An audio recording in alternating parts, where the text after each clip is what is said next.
Hello, সবাইকে নমস্কার। আমার নাম অরিত্র বিশ্বাস। আজকে আমি আপনাদের বোঝাতে চলেছি একটা ইন্ট্রাডের সহজ সরল ট্রেডিং স্ট্র্যাটেজি। 2-3 মিনিটের ভিতর আমি বুঝিয়ে দেবো স্ট্র্যাটেজিটা। সেই স্ট্র্যাটেজিটার নাম হলো বুলিশ ব্রেক স্ট্র্যাটেজি। ওকে, স্ক্রিনের উপর চলে আসবে, আপনারা দেখে বুঝতে পারবেন। আমি মুখে বলছি। আগে এটা হচ্ছে একটা বুলিশ স্ট্র্যাটেজি, যেটা হচ্ছে আপ ট্রেন্ডে হয়। ফার্স্টে আপ থাকে মার্কেট, মানে একটা স্টক যেটা আপে থাকে। এবার তাহলে আমি সেটাকে আপনাদের বুঝাই। হ্যাঁ, স্ট্র্যাটেজিটা আমার খাতায় তোলা আছে, আপনারা আমার ইনস্টাগ্রামে স্ট্র্যাটেজিটা পেয়ে যাবেন। আমি আপনাদের খাতায় বুঝাচ্ছি, দেখুন ভালো করে স্ট্র্যাটেজিটা। একটা স্ক্রিনশট তুলে নিন আগে, ঠিক আছে? স্ক্রিনশট তুলে নিন।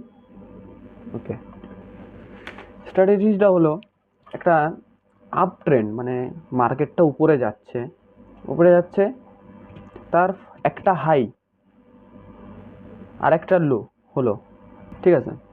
এবার আমি বলছি যে হাই অ্যান্ড লো, মানে সাপোর্ট অ্যান্ড রেজিস্ট্যান্স। ফার্স্ট, এটা আপনার আপ ট্রেন্ডে, মানে আপে যাচ্ছে। চার্টে চার্টে আপনি এটা ড্র করছেন, ঠিক আছে? এটা আপে যাচ্ছে, তার একটা লো, ফার্স্টে লো আপনি মার্ক করলেন, আর একটা হাই, ঠিক আছে? লো, হাই, মানে ঠিক চারটে চারটে লো মার্ক করবেন এবং চারটে হাই মার্ক করবেন। মানে চারটে লো যেটা হবে ওটা হবে সাপোর্ট, আর চারটে যেটা হাই হবে সেটা হবে রেজিস্ট্যান্স। ওকে, একটু বুঝতে পারলেন? এবার যখন রেজিস্ট্যান্সটা ব্রেক করবে তখন আপনারা ট্রেডটা নেবেন ইন্ট্রাডেতে। এবার রেজিস্ট্যান্সটা ব্রেক করলো, প্রথম যেই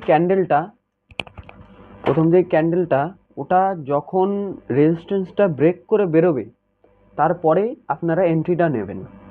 ওকে, সেই এন্ট্রির মানে আপনি কতটা টার্গেট নেবেন, সেই টার্গেটটা হলো, বলছি, লো অ্যান্ড হাই, ওর মাঝখানে যতটা গ্যাপ হবে ততটাই আপনারা টার্গেট নেবেন। আর এর এসএল নেবেন কতটা? এসএল হলো আপনার, মানে রিস্ক ম্যানেজমেন্টে আপনি কতটা এসএল নিতে পারবেন। ধরুন 10,000 ক্যাপিটাল, সেখানে আপনি রিস্ক হয়তো 500 টাকা নেন, 5%, সেরকমই রিস্ক নেবেন। কিন্তু আপনি যে প্রফিটটা নেবেন সেটা হচ্ছে হাই আর লোর যেই মাঝখানের গ্যাপ, সেই গ্যাপের সেই গ্যাপের প্রফিটটা নেবেন। মানে সেই গ্যাপে যতটা ডিস্টেন্স, সেইটুকের প্রফিটটা আপনি নেবেন। এই ভিডিওটা এডুকেশন পারপাসের জন্য ছিল।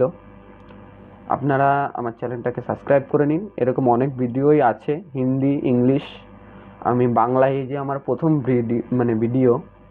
যাই হোক, এর পরের ভিডিওটা আসছে আমার অন্য স্ট্র্যাটেজি, আরও ভালো স্ট্র্যাটেজি, আরও ভালো করে করার চেষ্টা করব। তাও আপনাদেরকে আমি বলছি, প্লিজ সাবস্ক্রাইব করে দেবেন আর ভালো করে দেখে নিন স্ট্র্যাটেজিটা। আর আপনারা যদি বুঝতে না পারেন তাহলে প্লিজ আমাকে কমেন্ট করবেন, আপনাকে আমি এই ফটোটা সেন্ড করে দেবো। ওকে, তাও আমি একবার দেখাচ্ছি। এই হলো স্ট্র্যাটেজিটা, এই যে খাতায় আমার লেখা আছে, এই যে স্ট্র্যাটেজি, ঠিক আছে? ওকে, এই এখনের জন্য তাহলে এটুকুই থাক, পরে আবার আমি আসবো। আপনারা ভালো করে কমেন্ট করুন, কী টাইপের ভিডিও লাগবে আমাকে বলুন, আমি সেটা করে দেওয়ার চেষ্টা করব। লাইক অ্যান্ড সাবস্ক্রাইব করে দিন।